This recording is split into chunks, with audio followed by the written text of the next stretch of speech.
Assalamualaikum warahmatullahi wabarakatuh. Saya di sini akan mempresentasikan tugas UTS Manajemen Pelayanan menjawab 5 soal. Perkenalkan, nama saya Muhammad Amiriansyah. Saya dari program studi S1 Manajemen. Nomor 1. Jelaskan mengapa layanan pelanggan merupakan elemen strategis dalam mempertahankan loyalitas pelanggan dan keunggulan kompetitif sebuah bisnis. Berikan contoh nyata dari bisnis di Indonesia yang sukses membangun brand melalui layanan pelanggan. Layanan pelanggan merupakan elemen strategis dalam mempertahankan loyalitas pelanggan dan menciptakan keunggulan kompetitif karena berperan langsung dalam membentuk pengalaman pelanggan. Pelanggan yang puas dengan layanan cenderung lebih loyal, melakukan repeat order, dan merekomendasikan bisnis kepada orang lain. Sebaliknya, layanan yang buruk bisa menyebabkan pelanggan beralih ke kompetitor, terlepas dari kualitas produk. Contoh nyata di Indonesia. Gojek merupakan contoh nyata perusahaan Indonesia yang sukses membangun brand melalui layanan pelanggan. Melalui layanan di Customer Care 24/7, fitur Help Center di aplikasi dan respon cepat terhadap keluhan, Gojek mampu memenangkan hati jutaan pengguna. Bahkan saat menghadapi masalah, misalnya driver cancel, order bermasalah, mereka sigap memberikan solusi atau kompensasi seperti voucher atau refund. 2. Berikan simulasi naratif dalam bentuk percakapan pendek antara staf layanan pelanggan dengan pelanggan yang kecewa. Jelaskan bagaimana staf tersebut menggunakan komunikasi yang verbal dan nonverbal yang efektif untuk menenangkan situasi. Contoh situasinya, pelanggan kecewa karena pesanan makanan yang diantar salah dan terlambat. Nomor 1. Pelanggan dengan suara tinggi. Saya pesan ayam bakar, tapi yang datang malah ayam goreng. Ini juga telat hampir 1 jam. Staf layanan menjawab dengan suara tenang, senyum tipis, dan sikap tubuh yang terbuka. Saya benar-benar minta maaf atas ketidaknyamanan ini, Pak. Boleh saya cek ulang pesanan Bapak agar bisa segera kami tindak lanjuti. Pelanggan masih agak kesal. Ya, ini buktinya. Saya sudah tunggu lama, malah salah kirim. Menunjukkan struk sambil menggerutu.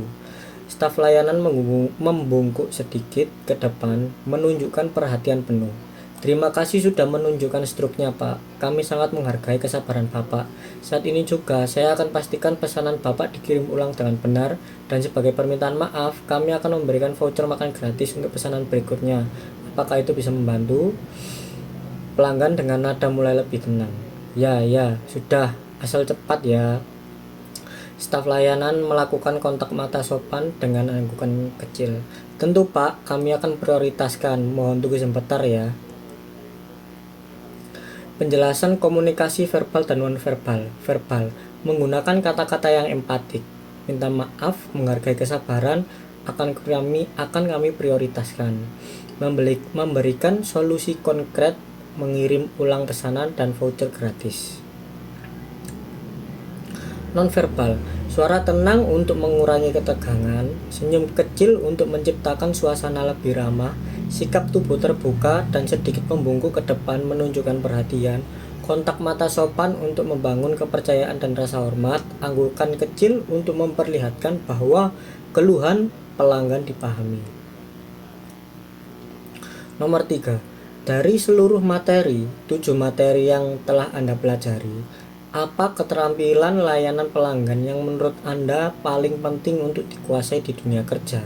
Jelaskan alasan Anda secara reflektif dan berikan contoh penerapannya dalam konteks bisnis digital saat ini. Penjelasan komunikasi verbal. Komunikasi verbal adalah proses penyampaian pesan atau informasi menggunakan kata-kata yang diucapkan. Dalam konteks bisnis digital saat ini, meskipun banyak interaksi berlangsung secara tertulis, baik chat atau email, komunikasi verbal tetap punya peran besar, terutama lewat video call, voice note, podcast, webinar, atau meeting virtual. Penjelasan reflektif. Di dunia bisnis digital yang serba cepat, komunikasi verbal penting untuk membangun hubungan yang lebih personal dan efektif. Kadang-kadang, Teks saja bisa terasa kaku atau menimbulkan salah paham. Suara manusia, intonasi, nada bicara, kecepatan berbicara bisa memberi makna tambahan yang memperjelas maksud, membangun kepercayaan, dan memperkuat kolaborasi. Misalnya, dalam negosiasi bisnis online, mendengar suara langsung membuat pihak lain lebih yakin bahwa lawannya serius, sopan, atau antusias. Sesuatu yang sulit ditransfer hanya lewat teks. Contoh penerapan: 1. Sales via Zoom atau Google Meet. Startup SaaS, software as a service, seperti HubSpot atau Freshworks mengandalkan komunikasi verbal untuk melakukan demo produk secara real time, membangun kedekatan dengan calon klien, dan menjawab pertanyaan langsung. Ini jauh lebih efektif daripada mengirim brosur via email.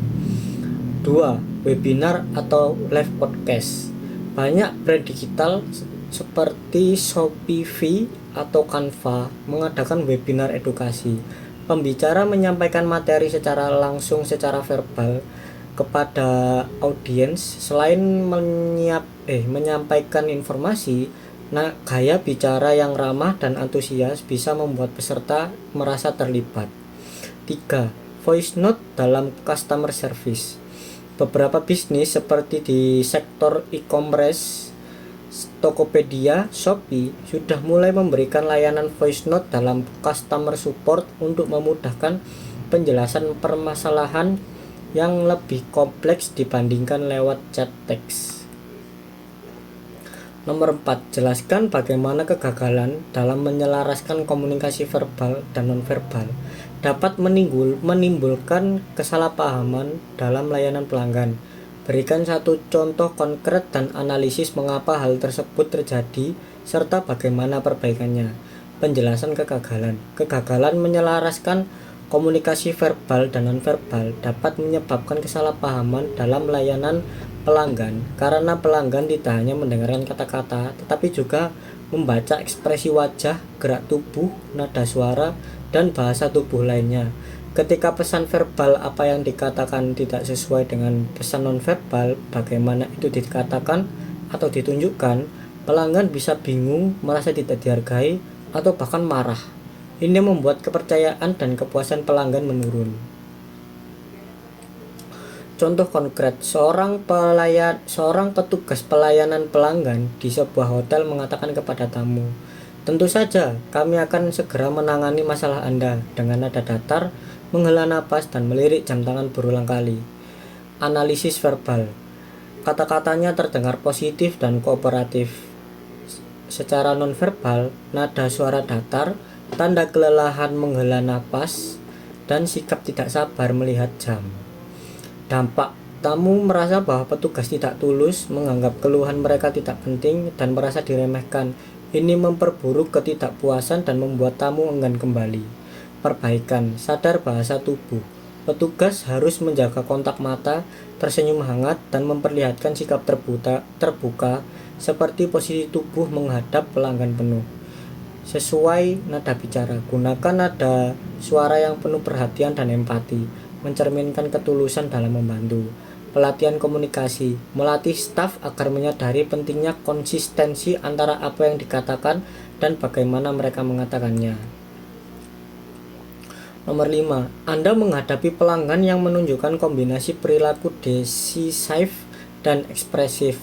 Bagaimana strategi layanan yang harus Anda gunakan untuk menghadapi pelanggan dengan tipe gabungan seperti ini?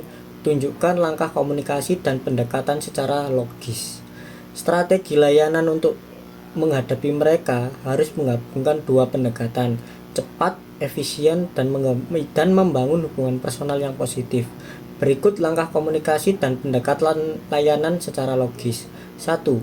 Awali sambutan dengan hangat tapi cepat. Tampilkan sikap antusias dan ramah tanpa berlama-lama dalam basa-basi. Contoh, "Selamat pagi Pak Bu, senang sekali bertemu Anda. Mari langsung kita bahas solusi terbaik untuk Anda." Dengarkan dengan aktif dan validasi perasaan. Berikan ruang untuk pelanggan mengekspresikan ide atau kebutuhan mereka. Tunjukkan bahwa Anda menghargai masukan mereka. Contoh, saya paham ide Bapak Ibu sangat menarik dan sangat relevan. Ketiga, sampaikan solusi secara tegas dan terstruktur. Sajikan opsi atau solusi dengan langsung dan jelas. Gunakan poin-poin singkat agar tidak membingungkan. Contoh, ada dua opsi utama yang bisa langsung kita jalankan, A dan B. Keduanya akan memberi hasil cepat. Yang keempat, fokus pada keuntungan dan hasil. Tekankan hasil akhir dan keuntungan langsung dari pilihan yang ditawarkan. Pelanggan decisive ingin tahu apa untungnya, dan pelanggan ekspresif ingin tahu bagaimana ini membuat saya merasa puas atau bangga. Contoh, dengan opsi A, Anda akan langsung melihat peningkatan hasil dalam seminggu. Ini akan menjadi langkah hebat untuk rencana besar Anda. 5. Ajak mereka bergerak ke aksi, jangan berlama-lama di diskusi. Dorong mereka untuk segera mengambil keputusan sambil tetap menghargai pendapat mereka.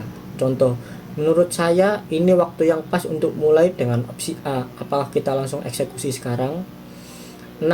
Tutup dengan energi positif. Akhiri interaksi dengan semangat dan memperkuat hubungan. Contoh, terima kasih banyak Pak Bu, senang sekali bisa bekerja sama dengan Anda. Ini akan menjadi perjalanan yang luar biasa. Sekian dari saya, terima kasih telah menyimak presentasi saya hari ini. Wassalamualaikum warahmatullahi wabarakatuh.